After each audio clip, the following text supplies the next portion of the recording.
ನಮಸ್ಕಾರ ಸ್ನೇಹಿತರೆ. 1914 ಜೂನ್ 28 ಒಬ್ಬ 19 ವರ್ಷದ ವಿದ್ಯಾರ್ಥಿ ಆಸ್ಟ್ರೋ ಹಂಗೇರಿಯನ್ ಸಾಮ್ರಾಜ್ಯದ ರಾಜ್ಕುಮಾರನ ಮೇಲೆ ಗುಂಡು ಹಾರಿಸುತ್ತಾನೆ. ಈ ಒಂದೇ ಒಂದು ಘಟನೆ ಮುಂದಿನ 4 ವರ್ಷಗಳ ಕಾಲ ವಿಶ್ವವನ್ನೇ ಕದಡುವ ಮಹಾಯುದ್ಧಕ್ಕೆ ಕಾರಣವಾಗುತ್ತದೆ. ಈ ಯುದ್ಧದಲ್ಲಿ 2 ಕೋಟಿಗೂ ಹೆಚ್ಚು ಜನರ ಪ್ರಾಣ ಕಳೆದುಕೊಳ್ಳುತ್ತಾರೆ. ಹಲವಾರು ಪುರಾತನ ಸಾಮ್ರಾಜ್ಯಗಳು ಇತಿಹಾಸದ ಪುಟಗಳಲ್ಲಿ ಅಳಿದು ಹೋಗುತ್ತದೆ. ಈ ಯುದ್ಧ ಒಂದು ದೇಶಕ್ಕೆ, ಒಂದು ಖಂಡಕ್ಕೆ ಸೀಮಿತವಾಗಿರಲಿಲ್ಲ. ಇದು ಸಂಪೂರ್ಣ ಜಗತ್ತನ್ನು ತಲುಪಿದ ಒಂದು ಯುದ್ಧ. ಇಂದು ನಾವು ಇದನ್ನು ಪ್ರಥಮ ಮಹಾಯುದ್ಧ, ವರ್ಲ್ಡ್ ವಾರ್ 1 ಎಂದು ಕರೆಯುತ್ತೇವೆ. ಆದರೆ ಒಂದು ಪ್ರಶ್ನೆ, ಒಂದೇ ಒಂದು ಹತ್ಯೆಯಿಂದ ಇಷ್ಟು ದೊಡ್ಡ ಯುದ್ಧ ಶುರುವಾಗುತ್ತದೆಯೇ?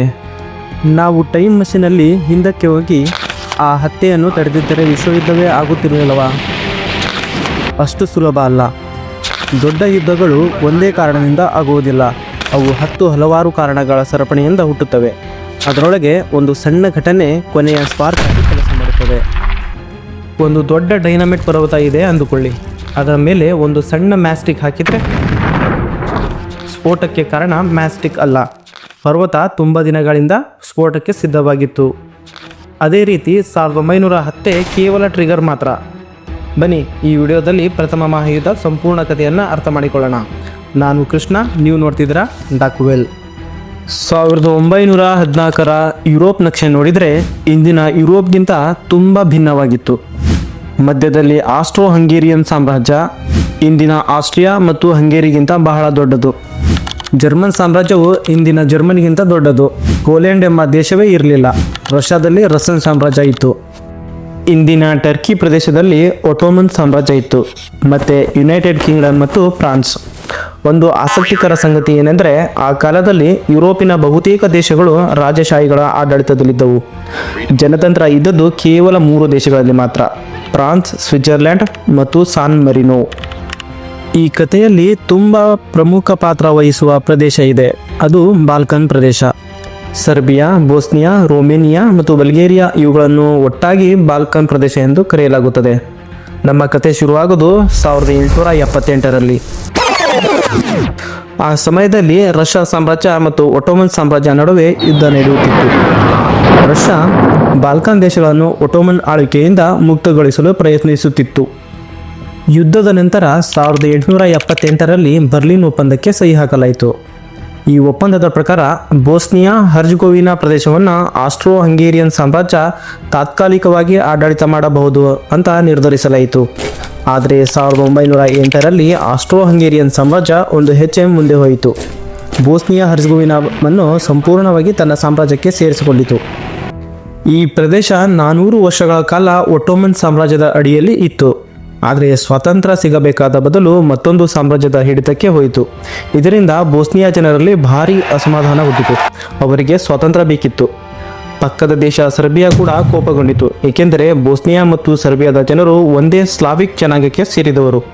ಈ ಪ್ರದೇಶದ ಜನರು ತಮ್ಮನ್ನು ದಕ್ಷಿಣ ಸ್ಲಾವ್ ಜನರು ಎಂದು ಕರೆಯುತ್ತಿದ್ದರು. ಅವರ ಕನಸು ಒಂದೇ, ಒಂದು ಏಕೀಕೃತ ದಕ್ಷಿಣ ಸ್ಲಾವಿಕ್ ರಾಷ್ಟ್ರ. ಈ ನಡುವೆ ರಾಜಕೀಯ ಆಟಗಳು ನಡೆಯುತ್ತಿದ್ದವು. ಆಸ್ಟ್ರೋ ಹಂಗೇರಿಯನ್ ಸಾಮ್ರಾಜ್ಯ ರಷ್ಯಾಗೆ ಮುಂಚಿತವಾಗಿ ಮಾಹಿತಿ ನೀಡಿ, ನಾವು ಬೋಸ್ನಿಯಾ ಅತಿಕ್ರಮಿಸುತ್ತೇವೆ, ನೀವು ವಿರೋಧಿಸಬೇಡಿ ಅಂತ ಹೇಳುತ್ತದೆ. ರಷ್ಯಾ ಕೂಡ ಒಪ್ಪಿಕೊಳ್ಳುತ್ತದೆ, ಏಕೆಂದರೆ ರಷ್ಯಾಗೆ ಬದಲಾಗಿ ಬಾಸ್ಪೋರಸ್ ಮತ್ತು ದಾರ್ದನೆಲ್ಸ್ ಸಮುದ್ರ ಮಾರ್ಗಗಳ ಮೇಲೆ ಹಿಡಿತಬೇಕಿತ್ತು. ಆದರೆ ಸಮಸ್ಯೆ ಏನಂದರೆ, ರಷ್ಯಾದ ಒಳಗೆ ಕೂಡ ಸ್ಲಾವಿಕ್ ಜನರ ಒತ್ತಡ ಹೆಚ್ಚಾಗುತ್ತದೆ. ನಮ್ಮದೇ ಜನರನ್ನು ಮತ್ತೊಂದು ಸಾಮ್ರಾಜ್ಯಕ್ಕೆ ಕೊಡುವುದು ಹೇಗೆ ಎಂಬ ಪ್ರಶ್ನೆ ಎದ್ದು ಬರುತ್ತದೆ. ಆದ್ದರಿಂದ ರಷ್ಯಾ ಗುಪ್ತ ಒಪ್ಪಂದ ಇದ್ದರೂ ಕೂಡ ಸರ್ಬಿಯಾ ಪರವಾಗಿ ನಿಲ್ಲಲು ಶುರು ಮಾಡುತ್ತದೆ. ಇದರ ನಡುವೆ ಸರ್ಬಿಯಾ ಮತ್ತು ಬೋಸ್ನಿಯಾದ ಯುವಕರು ಒಂದು ಕ್ರಾಂತಿಕಾರಿ ಸಂಘಟನೆಯನ್ನು ರಚಿಸುತ್ತಾರೆ. ಅದರ ಹೆಸರು ಯಂಗ್ ಬೋಸ್ನಿಯಾ. ಇದು ವಿದ್ಯಾರ್ಥಿಗಳ ಗುಂಪು. ಅದರ ಗುರಿ ಸ್ಪಷ್ಟ: ಬೋಸ್ನಿಯಾವನ್ನು ಮುಕ್ತಗೊಳಿಸಿ ಸರ್ಬಿಯಾದೊಂದಿಗೆ ಸೇರಿಸಿ ಒಂದು ದಕ್ಷಿಣ ಸ್ಲಾವಿಕ್ ರಾಷ್ಟ್ರ ರಚಿಸುವುದು. ಆ ರಾಷ್ಟ್ರದ ಹೆಸರು ಯುಗೋಸ್ಲಾವಿಯಾ.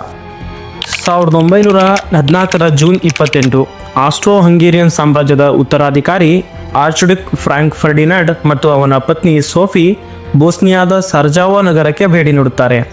6 ಕ್ರಾಂತಿಕಾರರು ಅವರನ್ನು ಕೊಲ್ಲಲು ಯೋಜನೆ ರೂಪಿಸಿದ್ದರು. ಮೊದಲ ದಾಳಿ ವಿಫಲವಾಗುತ್ತದೆ. ಬಾಂಬ್ ಕಾರಿನಿಂದ ಜಾರಿ ಹೋಗುತ್ತದೆ.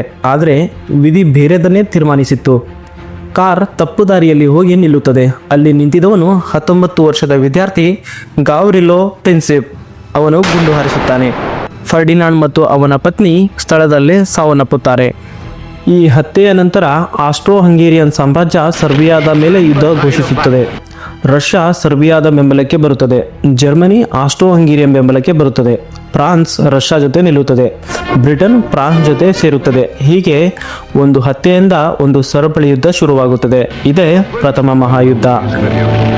ಆದರೆ ಪ್ರಶ್ನೆ ಏನಂದರೆ, ಈ ದೇಶಗಳು ಯುದ್ಧಕ್ಕೆ ಇಷ್ಟು ಸುಲಭವಾಗಿ ಯಾಕೆ ಹೋದವು? ಇತಿಹಾಸಕಾರರು ಇದಕ್ಕೆ 4 ಪ್ರಮುಖ ಕಾರಣಗಳು ಹೇಳುತ್ತಾರೆ. ಒಂದು ಅತಿಯಾದ ರಾಷ್ಟ್ರೀಯತೆ, ಎರಡನೇದು ಸಾಮ್ರಾಜ್ಯವಾದ, ಮತ್ತು ಮೂರನೇದು ಸೈನಿಕತವಾದ, ಮತ್ತು ನಾಲ್ಕನೇದಾಗಿ ರಾಜಕೀಯ ಮೈತ್ರಿಗಳು. ಇವೆಲ್ಲ ಸೇರಿ ವಿಶ್ವವನ್ನು ಯುದ್ಧದ ಕಡೆಗೆ ತಳ್ಳಿದವು. ಆದರೆ ಸಾಮಾನ್ಯ ಜನರಿಗೆ ಈ ಯುದ್ಧ ಬೇಕಿತ್ತಾ? ಬಹುತೇಕ ಜನರಿಗೆ ಬೇಡವಾಗಿತ್ತು. ಬಡತನ, ಉದ್ಯೋಗ ಕೊರತೆ, ಪ್ರಚಾರ, ದೇಶಭಕ್ತಿ ಎಂಬ ಹೆಸರಿನಲ್ಲಿ ಜನರನ್ನು ಯುದ್ಧಕ್ಕೆ ಒತ್ತಾಯಿಸಲಾಯಿತು. ಆದರೆ ಎಲ್ಲರೂ ಮೌನವಾಗಿರಲಿಲ್ಲ. ಕವಿ, ಚಿಂತಕರು, ಸಮಾಜವಾದಿಗಳು ಮತ್ತು ಸೈನಿಕರು ಕೂಡ ಯುದ್ಧಕ್ಕೆ ವಿರೋಧಿಸಿದರು. 1914ರ ಕ್ರಿಸ್ಮಸ್ ದಿನ ಬ್ರಿಟನ್ ಮತ್ತು ಜರ್ಮನಿ ಸೈನಿಕರು ಯುದ್ಧ ಭೂಮಿಯಲ್ಲಿ ಒಟ್ಟಿಗೆ ಊಟ ಮಾಡಿದರು. ಅವರಿಗೆ ಯುದ್ಧ ಯಾವುದೇ ವೈಯಕ್ತಿಕ ಕಾರಣವಾಗಿ ಇರಲಿಲ್ಲ. ಆದರೆ ಆಡಳಿತಗಾರರು ಯುದ್ಧ ನಿಲ್ಲಿಸಲಿಲ್ಲ. ಸೈನಿಕರನ್ನು ಬಲವಂತವಾಗಿ ಹೋರಾಡಿಸಿದರು. ಇದೇ ಪ್ರಥಮ ಮಹಾಯುದ್ಧದ ಕಠಿಣ ಸತ್ಯ. ಈ ಯುದ್ಧದ ಪರಿಣಾಮಗಳು ಮತ್ತೊಂದು ಭೀಕರ ಯುದ್ಧಕ್ಕೆ, ದ್ವಿತೀಯ ಮಹಾಯುದ್ಧಕ್ಕೆ ದಾರಿ ಮಾಡಿಕೊಟ್ಟವು. ಅದರ ಕತೆ ಮುಂದಿನ ಭಾಗದಲ್ಲಿ. ಈ ವಿಡಿಯೋ ನಿಮಗೆ ಉಪಯುಕ್ತವಾಗಿದೆ ಅಂತ ಅನಿಸಿದರೆ ಲೈಕ್ ಮಾಡಿ, ಶೇರ್ ಮಾಡಿ. ಇಂಥ ಇತಿಹಾಸದ ಕಥೆಗಳಿಗಾಗಿ ಡಾಕುವೆಲ್ ಚಾನಲನ್ನು ಸಬ್ಸ್ಕ್ರೈಬ್ ಮಾಡಿ. ನಾವು ಮುಂದಿನ ವಿಡಿಯೋದಲ್ಲಿ ಮತ್ತೆ ಭೇಟಿಯಾಗೋಣ. ಧನ್ಯವಾದಗಳು.